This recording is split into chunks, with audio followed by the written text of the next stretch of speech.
Fala pessoal, e aí? Sejam todos bem-vindos ao Criptografando novamente. Estamos Beleza. Aqui. E aí, Edu, tudo bem? Tudo certo, estou até mais claro aí, final de ano vai chegando, né? A gente vai colocando aí roupa mais clara. Eu sigo no meu padrão aqui. Pessoal, hoje nós vamos dar continuidade àquela sequência das 10 criptos, né? Para 2022. Também vai ter um resumo, a gente já falou de 5 no último vídeo, hoje tem mais 5. Tem mais um bônus com mais 10 moedas extras também que a gente vai falar no final.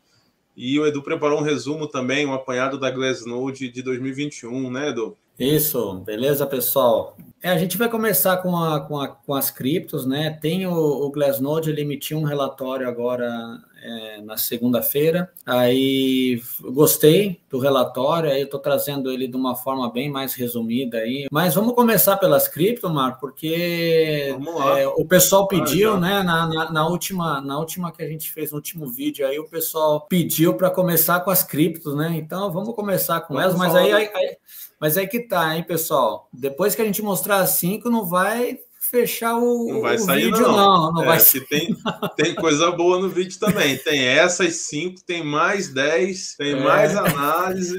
Então, vamos mandar ver isso aí. O que é essa daí, ó? Helion? Opa! Então, a sexta moeda da sequência, né? É a primeira que a gente vai falar de hoje. Ela é a HNT. Ela tem um preço de R$ 37,50 na ocasião que eu fiz esse slide ontem, né? Um pouquinho para cima, um pouquinho para baixo. Um market cap de 3,8 bilhões.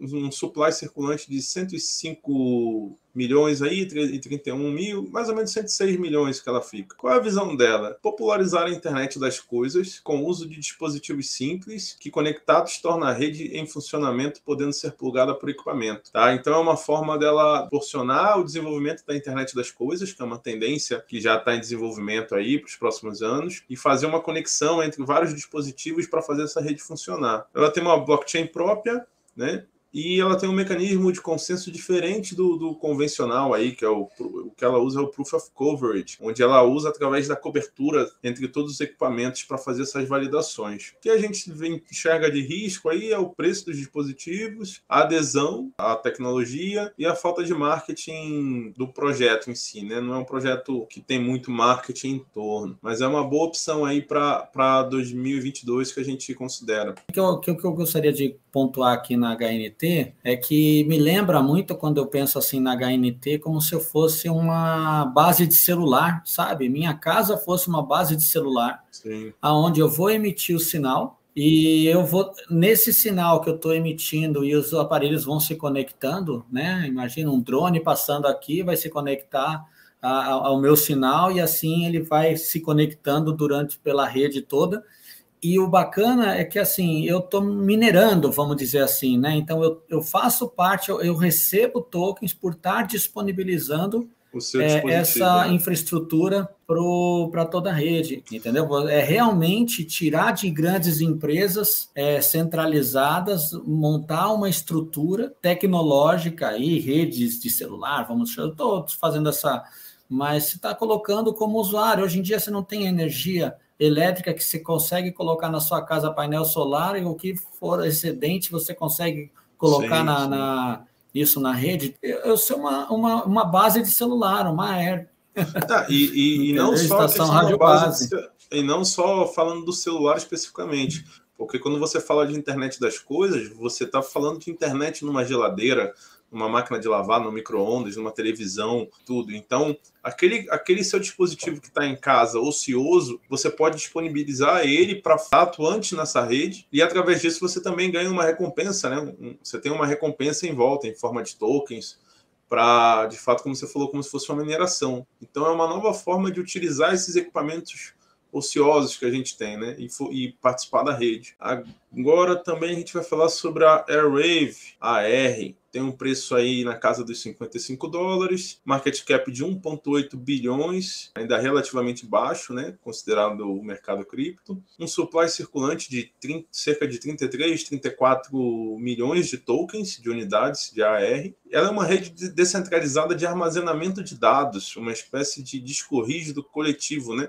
Então é bem interessante. O projeto dela é armazenar tudo que tem na internet para sempre. ela vai armazenar e lá vai ficar sobreposto lá e registrado na blockchain. Ela é construída em cima do bloco Wave, na qual cada bloco está vinculado ao imediatamente anterior e também a um anterior aleatório, né? Um outro bloco passado qualquer, que é o chamado, esse mecanismo de consenso é o Proof of Access. Também é diferente, é um pouco do Proof of Work, mas com algumas modificações. E, da mesma forma, aí, o que ela tem de risco são os concorrentes semelhantes, né? Uma vez que são projetos iniciantes, outras aí disputando o espaço. Mas é um bom projeto também, que a gente entende que com o maior uso de jogos e mais tecnologias, vai haver uma necessidade de ter essa parte de armazenamento. O que eu acho que é legal dela? E aí os concorrentes têm a CIA, né? A CIA Coin, a Filecoin também. O que eu acho bacana dela ela tem umas parcerias já fortes com outras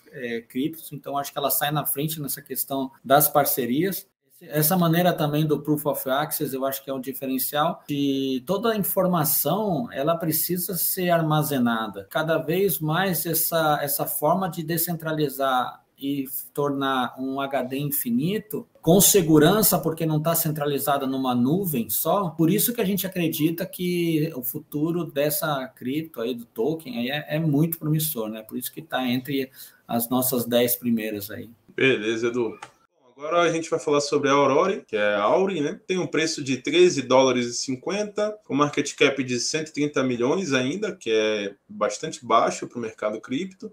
Tem um potencial de crescimento aí enorme. O supply circulante dela é de 9.600.000 tokens de Auri, né? 600 mil unidades. A Aurori, ela é um RPG japonês, ela é um game, né? Um RPG japonês construído na blockchain da Solana, que tem as vantagens de agilidade e tudo mais, né? O sistema de recompensas dela é de tokens e NFTs negociáveis. E aí, como a gente explica abaixo, a blockchain da Solana tem a vantagem de ser rápida e essas taxas são muito reduzidas. E esses tokens e NFTs, eles podem ser negociados na DEX, na corretora descentralizada da Solana, que é a Serum, tá? Ou seja, então você pode jogar como recompensa pelos seus duelos e atividades ali, você ganha tokens e ou NFTs que você pode comercializar elas para outras pessoas. Então é interessante porque você vai ter uma escala de valor aí, de raridade dos itens, então tem um potencial bacana nesse ponto. E os riscos que ela possui é a concorrência no segmento, né? Ela está concorrendo com vários outros jogos, e os próprios riscos da rede Solana, que a gente explicou lá no outro vídeo.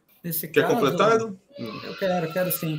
A Aurori, o que é interessante, assim, você entra no joguinho, né? Pô, bem feito, é rápido, né? Aquele joguinho, lembra aí os bichinhos de Pokémon misturado com Dragon Ball, né? Tem uma pegada japonesa aí dos anos 90.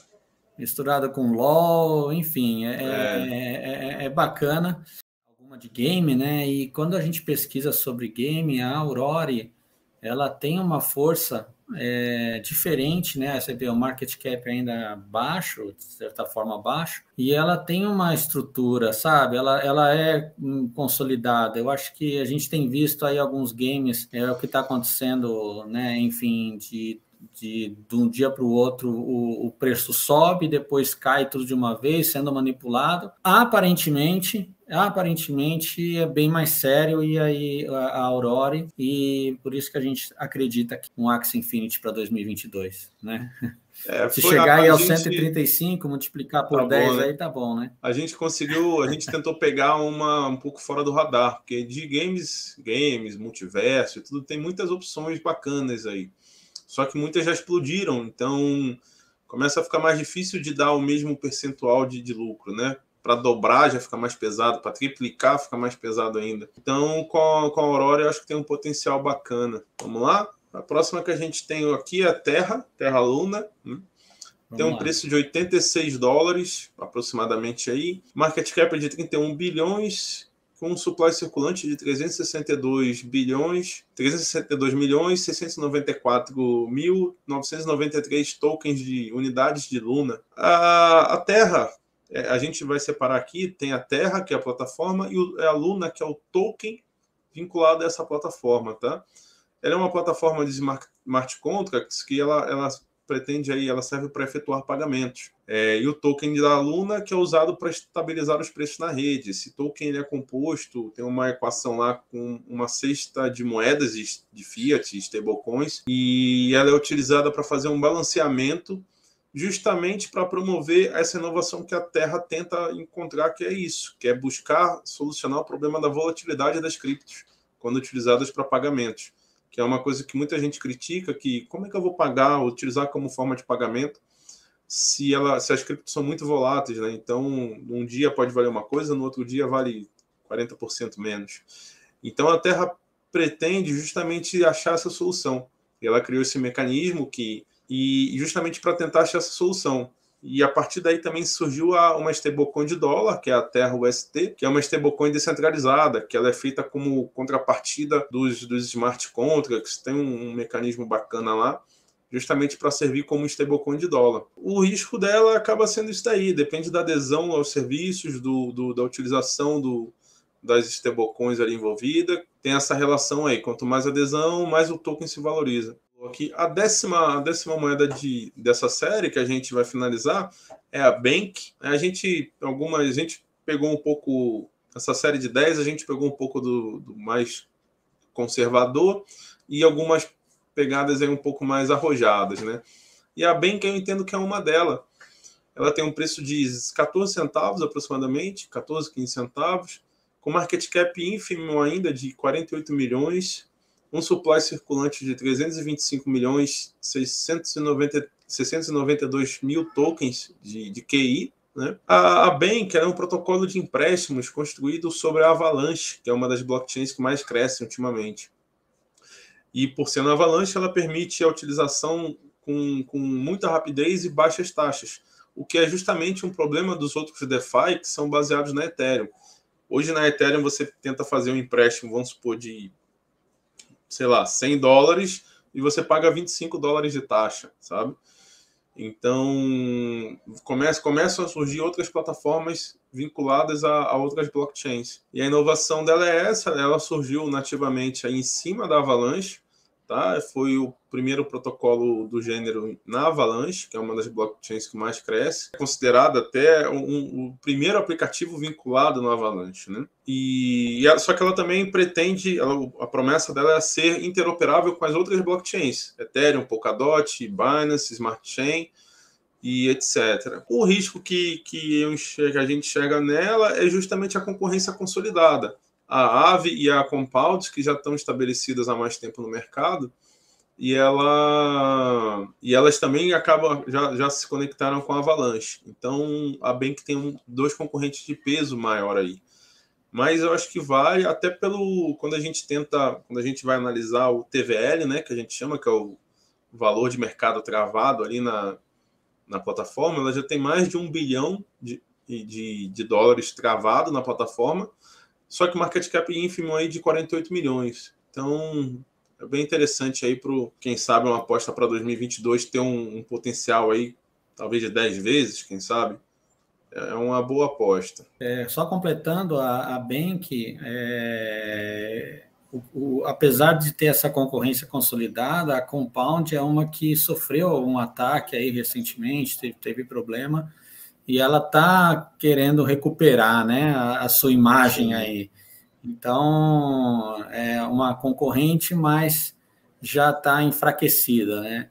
E pelo preço e o market cap realmente da Bank, ela faz sentido a gente colocar numa carteira balanceada nossa aí, né? Vamos dizer assim. Exatamente.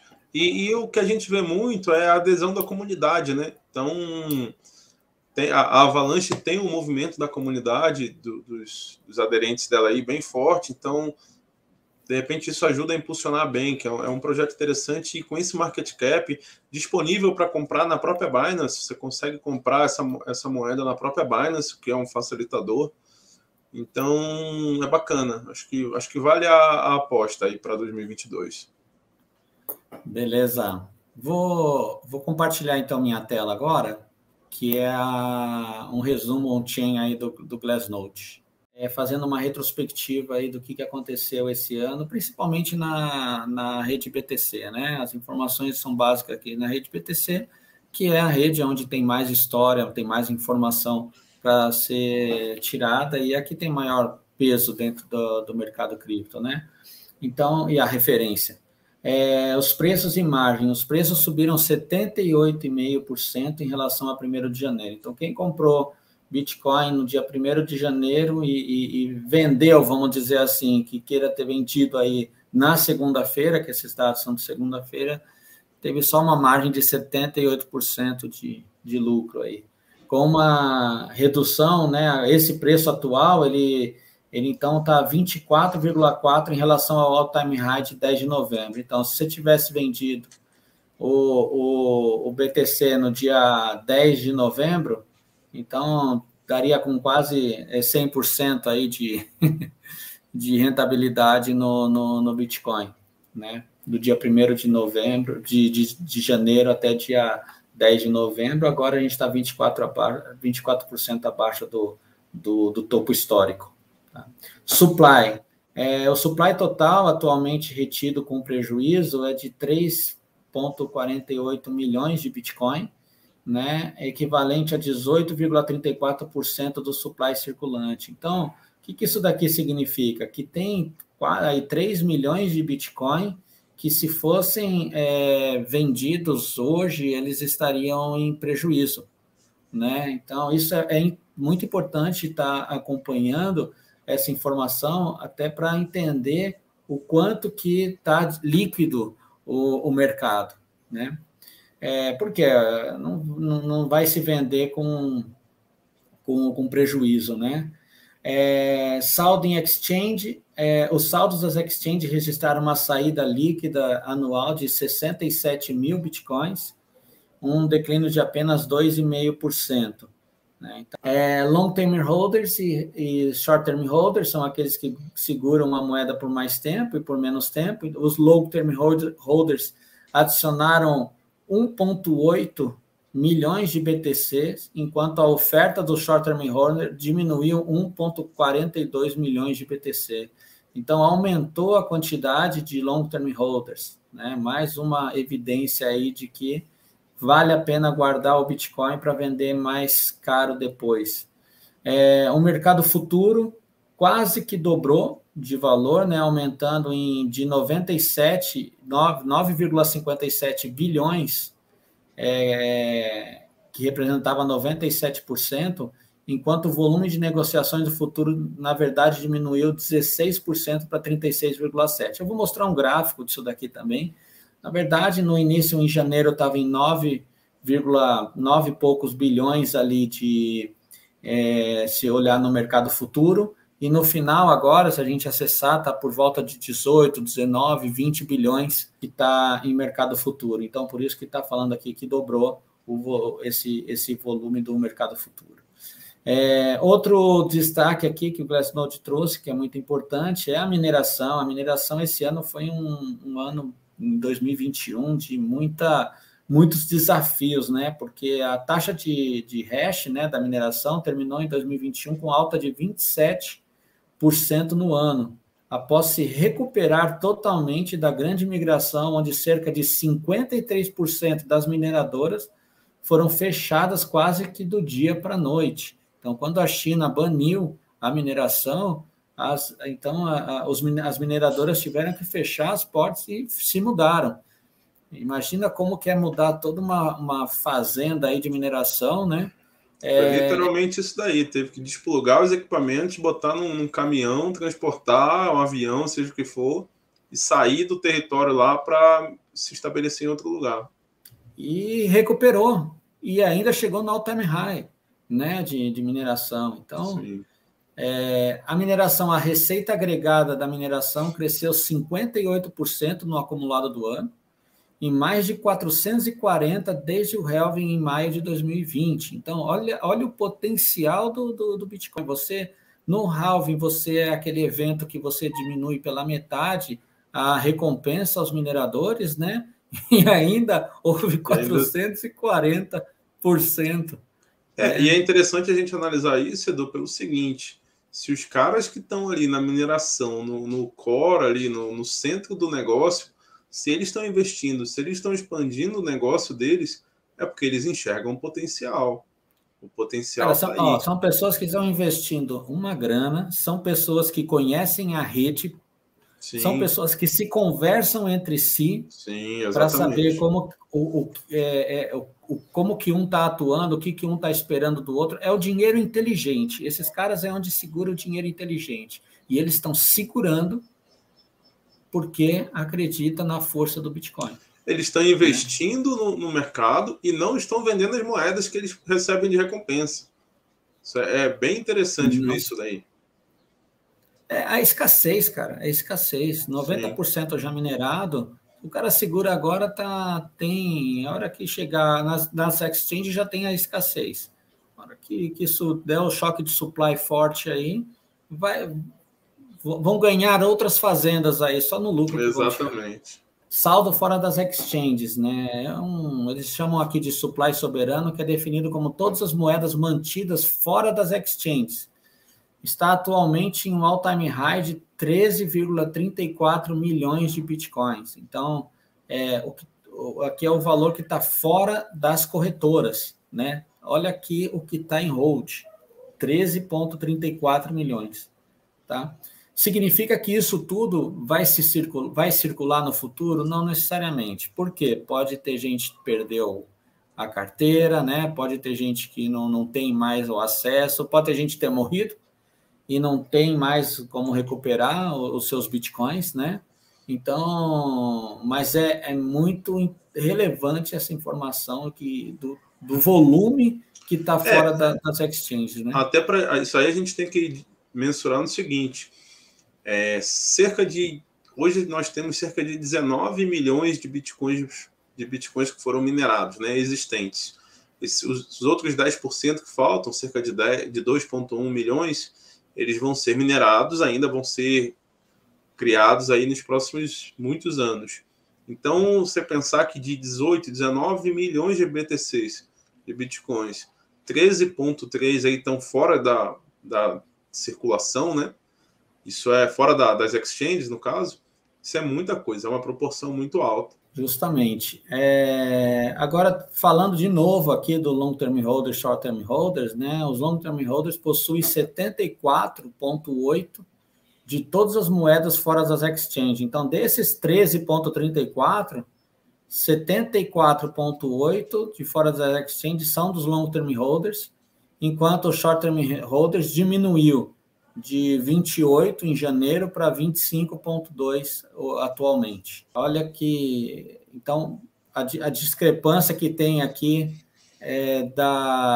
dos long-term holders em relação aos short-term holders, né? É claro que os short-term holders, o que acontece? Quando eles compram, né, eles estão comprando nesse preço atual, né? Imagina o long-term holders aí de 5 anos atrás, 6 anos atrás, o valor que se pagou na Bitcoin, né? Então era muito mais fácil ter um volume maior. Mas é muito interessante que não estão se desfazendo, que isso daqui poderia estar vindo migrar para cá, né? E pelo contrário, aqui falou ainda que diminuiu o short-term holders para coisa, mesmo porque alguns short-term holders eles passaram a ser long-term holders em função do tempo, né? Acima de 6 meses já se considera aí um short-term holder, um long-term holder. Então, um resuminho aí de 2021, essa transferência de riqueza que eu estava falando do short-term para long-term holders, apesar de vários all-time highs, então, apesar de vários topos históricos do Bitcoin nesse ano, né, sugere que 2021 é melhor descrito como uma macro consolidação e um período de acumulação. Esse comportamento é mais observado durante os mercados de baixa do Bitcoin, que em retrospectiva são efetivamente longos períodos de redistribuição de moedas de mãos mais fracas para aquelas de convicção mais forte e de longo prazo. Olha que interessante, esse ano está um ano muito diferente em relação aos anteriores mesmo, pela característica da alta que houve o Bitcoin de 78%, né, de janeiro até agora, Sim. 78%, e ainda mantendo hold, né, segurando. E aqui está o resumo aí, né? Então, como é tradição, o Bitcoin vem novamente, né? Vem aí ele sai do ano mais forte e mais resiliente pronto para fazer ainda, resolver mais blocos e criar mais oportunidades em 2022. Né? Então, esse é o recadinho aí que a Glassnode passa, e é isso mesmo. 2022 aí tem muita oportunidade. Quando eu faço aí essas pesquisas das criptos, né, que eu faço as análises, a gente percebe que em 2019 surgiam muitas criptos, porque houve aquele, em 2017 para 2018, né, esse mercado deu uma mexida tão grande que pessoas experientes de Google, Microsoft, Amazon, das Big Techs, né? Eles saíram das empresas, viram oportunidade nesse mercado, estudaram o que poderia ser feito e começaram a montar suas empresas, começaram a montar suas fundações, começaram a criar blockchains, né? E agora a gente vê essa movimentação em 2021 também de novos projetos que aí estão sendo desenvolvidos. Eu acho que principalmente nessa área de games, essa área de streaming também é uma área que vem forte. NFTs, esse marketplace de NFTs, né? Esse marketplace de interoperabilidade entre blockchains, que não tem como fugir disso, elas vão ter que se conversar, e elas se conversando vão ter que ter registro das informações dessa conversa entre elas, né? Então, uma NFT que está numa blockchain, ela vai ter que ser a mesma que está numa outra blockchain, vai ter que ter o registro comum entre essa mesma NFT. Então, a gente vê, sim, um mercado em 2022 mais forte de mercado cripto, e a importância e relevância dessas pessoas com suas carreiras estabelecidas em grandes empresas, decidem aí sair, juntar com outros amigos, aí como é aquilo que eu falo, de pequenas startups, né, que vão surgindo e fazendo parcerias. Por isso que é importante essas empresas, essas pessoas que têm um nome de até acadêmicos também, que vieram para esse mundo das criptos, né? Traz aí uma segurança e traz uma forma de parcerias, investimento, que eu não vi, né? Não tenho visto isso muito recentemente, não. Tá? A gente pode dizer que a economia está migrando para isso, né? O dinheiro está migrando para esse mercado, e é cada vez mais evidente isso. Beleza, Edu, vamos seguir ou você quer... Não, é isso. Eu falei que ia colocar aqui uns gráficos. Deixa eu ver se eu consigo tirar aqui da tela. Aqui, ó, né, do futuro aqui em aberto. Ó, no início do ano, estava aqui, ó, aqui a 10 bilhões, né? Estava aqui um pouquinho abaixo, 9,57 bi. Então, ó, subiu os 9,57 bi mais aqui, ó, daí 18,87, né? Ontem bateu 20, 19 alguma coisa, 20. Hoje não sei quanto que está aqui, mas deve estar por volta disso. Então, olha como que o mercado, isso daqui gera volatilidade, tá, pessoal? Então, esse ano foi um ano marcado de volatilidade. Por quê? Gera as alavancagens, né? Esse é o mercado de alavancagem é a liquidação, né, das posições. Então, isso vai gerando essa... Deixa eu ver um outro gráfico aqui que é interessante. Tudo isso está disponível no site da Glassnode, tá? Então, fiquem... Aqui, ó, a taxa de mineração, né? Então, ó, 143 era o que no início do ano, né? Começou aqui a taxa de mineração, ó, fechou em 182. Aqui, ó, tá ficando na casa dos 182. Isso que houve uma queda para 84, né, que representou aí 41%, 84% de queda quando teve o banimento, e agora já recuperou e passou. Então, é bem interessante se ele vem trazendo aqui as informações, aqui o que saiu e entrou nas exchanges, né? Aqui, ó, interessante, ó, no ano, aquela coisa de 2,62 milhões de BTCs, né, que começou nas exchanges e aí reduziu, caiu para 2,56 aqui, então esses 67,8 mil BTCs que saíram aí das exchanges. Eu acho que eram esses gráficos que aqui é o long term holder, short term holder, tem bastante informação e aí a gente traz isso resumidamente aí para vocês, tá bom? É isso, Marcos. Eu agora quero mostrar aí Vamos lá, vamos seguir com a apresentação. O que foi da nossa discussão, né? Porque assim, pessoal, o que acontece? Escolher 10 criptos, cara, é uma loucura, porque a gente, né? Caramba, a gente tinha 30. Na verdade, a gente tinha, né, umas 30 tinha aí 50. Que a gente ficou discutindo, e aí, não, vai, ficou, né, vai, não, vamos coloca essa é mais importante, essa é menos importante, essa daqui não, vamos fazer prioridade. E aí, quais foram as outras 10 que a gente falou, poxa, vamos mostrar o que a gente ficou discutindo, né? Quais foram as 10 que a gente colocou aí também, que ficou discutindo e que falou, não, vamos mostrar essas que são as principais, mas essas também são importantes, né? É isso aí. Deixa eu abrir a apresentação aqui, Edu. Bem, então essas são as moedas que a gente considerou também, colocar nessa lista das 10, né? São 10 projetos interessantes que a gente vê por aí. A Phantom, a Elrond, a GLD, a Engine, que é de games e metaverso, a Aave, Gala, Link, a Uniswap, GRT, que é a The Graph, a Atom, a Cosmos Atom e a Harmony One. Algumas dessas aqui a gente tem até vídeo no canal, GRT, Harmony One, vocês podem consultar que a FTM tem. Então, assim, a gente já falou de algumas delas já no canal, vocês podem acessar e ter esse conteúdo mais detalhado. Só que a gente acabou deixando essas de fora porque realmente a ideia era resumir 10 projetos interessantes. Mas são todas com muito potencial para 2022 também. Tá? Além disso, Edu, você quer assumir essa daí, que você conhece mais as small caps, né?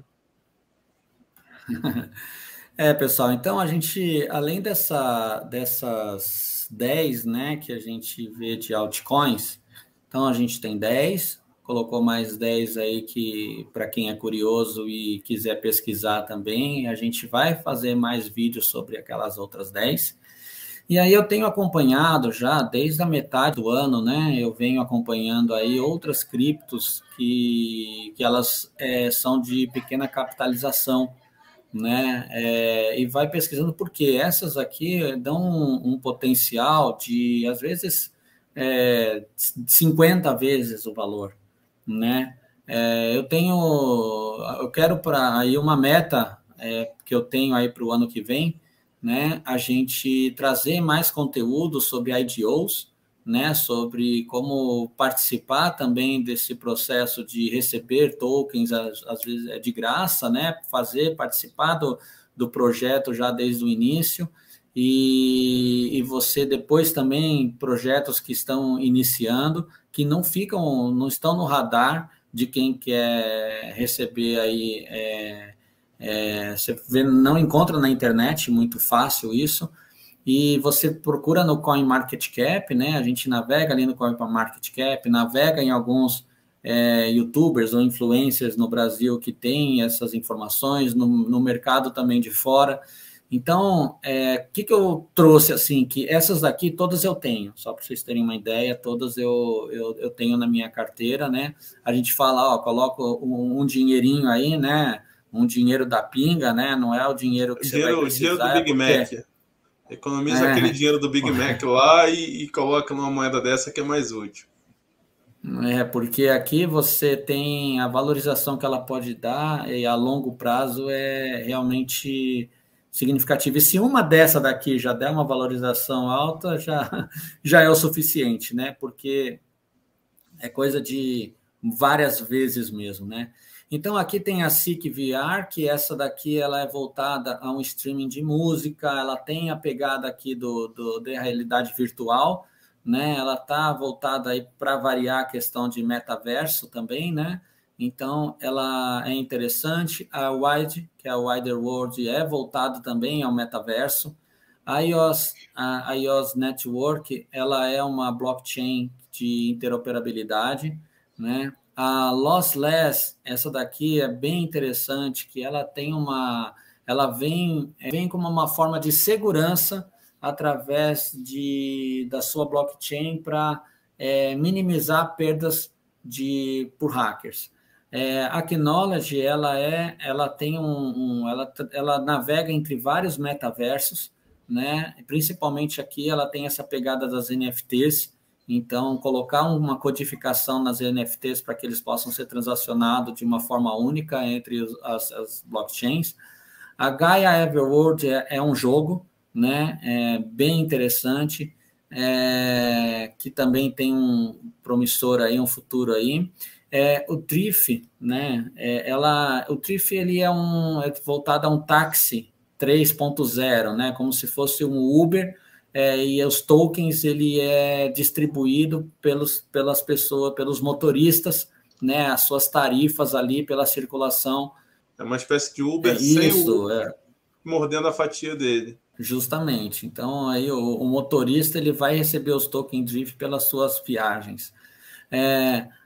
O Bloxmove, tanta cripto, deixa eu lembrar aqui, o Bloxmove ele também é essa coisa do metaverso.